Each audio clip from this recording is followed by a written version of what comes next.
সবাইকে স্বাগত জানাই আবারও জিএম স্টাডি ফর ড্রিমস, তোমারই চ্যানেল। এই চ্যানেলটি তোমরাই এতদিন ধরে এই ডব্লিউপি রিক্রুটমেন্ট এবং তার আগে কেপি রিক্রুটমেন্ট সব কিছু মিলিয়ে এই চ্যানেলটি গ্রো করেছে এবং তোমরাই এই চ্যানেলের সাথে আছো দীর্ঘদিন ধরে। আর মাত্র কয়েকটা দিন বাকি, 30 তারিখে এক্সাম। তো আমি এই আগে এরকম ভিডিও করতাম, এখন এই মুহূর্তে তোমাদের প্রস্তুতি পর্বের কথা ভেবে আমি এই সব ভিডিও করে তোমাদের সময় নষ্ট করতে চাইনি। আজকে ভিডিওটা করার দরকার আছে, খুব দরকার, এবং সম্পূর্ণ ভিডিওটা দেখবে তোমাদের পরীক্ষার ভালো মার্কস পেতে এবং এবারেই একটা সিলেকশান পেতে, বাবা মার স্বপ্ন পূরণ, অবশ্যই নিজের স্বপ্ন পূরণের একটা নতুন চাবিকাঠি আমি নিয়ে এসেছি।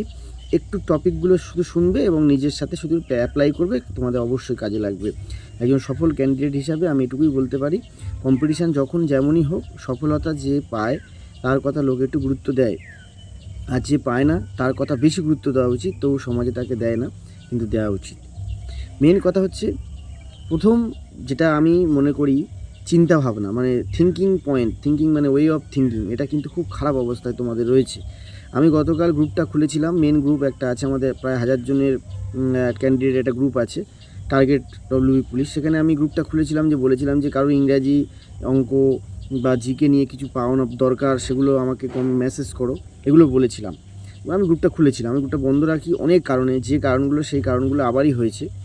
যে কিছু ছেলেমেয়ে বলছে যে কত গুণ ডাকা হবে, কিছু ছেলেমেয়ে বলছে যে প্রশ্ন আউট হবে, কিছু ছেলেমেয়ে বলছে কার কত মক টেস্টে নাম্বার আসছে, এটা ঠিক আছে প্রশ্নটা। কেউ কেউ বলছে, আবার আরেকটা গ্রুপ আছে সেখানে বলছে যে দাদা আমার ওয়েট নিয়ে আমি খুব চিন্তায় আছি। কেউ কেউ বলছে দাদা ডকুমেন্টস ভেরিফিকেশানে কী কী লাগবে, আবার কেউ কেউ বলছে ইন্টারভিউতে কী কী লাগবে, দাদা দুর্নীতি চক্র কেমন হবে, প্রশ্ন কাট অফ কেমন হবে। এই যে প্রশ্নগুলোর কি এখন কোনো যুক্তি আছে? আমি যদি একজন পরীক্ষার্থী হই, আমার আর 4 দিন বাকি আছে, আমি শুধু রিভাইজ দেবো, কোনটা বাকি আছে, কি করব না করব, আমার শুধু সেইটা নিয়ে ভাববো যে আমার অঙ্ক এইগুলো বাকি আছে, এগুলো রিভাইজ দিতে হবে, এগুলো বাকি আছে, মক টেস্ট দিতে হবে, এই জিকেগুলো, এই চ্যাপ্টারটা বাকি আছে, এগুলো দাদার নোট থেকে একবার দেখবো, কারেন্ট অ্যাফেয়ার্সটা একবার দিন, এগুলো তো আমাকে মেসেজ করবে গ্রুপে, তবে তো আমি সেগুলো নিয়ে বারবার বুঝতে পারি তোমাদের এগুলো বাকি আছে। সেগুলো না করে তোমার বারবার সেই অন্ধকারের দিকে তলিয়ে যাচ্ছ। দেখো, রিক্রুটমেন্ট অনেক বেশি আছে, ভ্যাকেন্সি বেশি আছে, এবারে কিন্তু তোমরা চাকরি পাবে ভোটের আগেই, জয়েনিং এসআই কনস্টেবল। সেক্ষেত্রে তোমরা এই যে মূল্যবান সময়টা কীভাবে নষ্ট করছো, শুধু এই তোমাদের দোষ না, প্রচুর আলোচনা চলছে।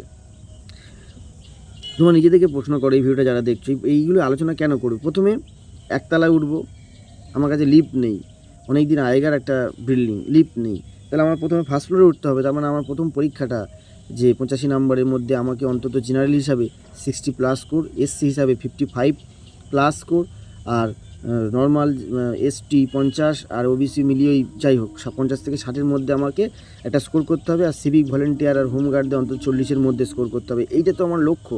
সেই লক্ষ্য পূরণ করতে গেলে যা যা করার সেগুলো করো, এটাই আমার রিকোয়েস্ট। আর এই আলোচনাগুলো অত্যাধিক হয় বিভিন্ন গ্রুপগুলোতে এবং বিভিন্ন ইউটিউবারদের বিশ্বাস করে। আজ মাঠের কথাটা একটু ক্লারিফিকেশান আছে। মাঠ ডিসেম্বরে, মানে কবে মাঠ হচ্ছে, খুব তাড়াতাড়ি মাঠ হচ্ছে এরকম প্রশ্ন হতে পারে, কিন্তু অন্তত হবে বলেছে, তার মানে কি তোমাদেরকে তৈরি থাকতে বলেছে। কিন্তু যারা বলছে সেটা টিআরবি ওয়েবসাইট থেকে কিছু বলেনি, তারা একটা অনুমান করেছে বা তাদের একটা সোর্স সেটা বলেছে যে হতে পারে, ঠিক আছে, সেই হিসাবে সবাই বলেছে। কিন্তু মিনিমাম 1 মাস তোমরা টাইম পাবে, তোমাদের মাঠের জন্য, এটুকু মাথায় রাখবে। 1 মাস মিনিমাম টাইম পাবে, সেইভাবে পড়াশোনা করো। আর নেগেটিভ মার্কিংটা অ্যাভয়েড করো, অবশ্যই তোমরা সাফল্য পাবে। নেগেটিভ মার্কিংটা অ্যাভয়েড করো, মক টেস্ট যা দিচ্ছ সেখানেও, আর পরীক্ষাতেও সেখানেও বেছে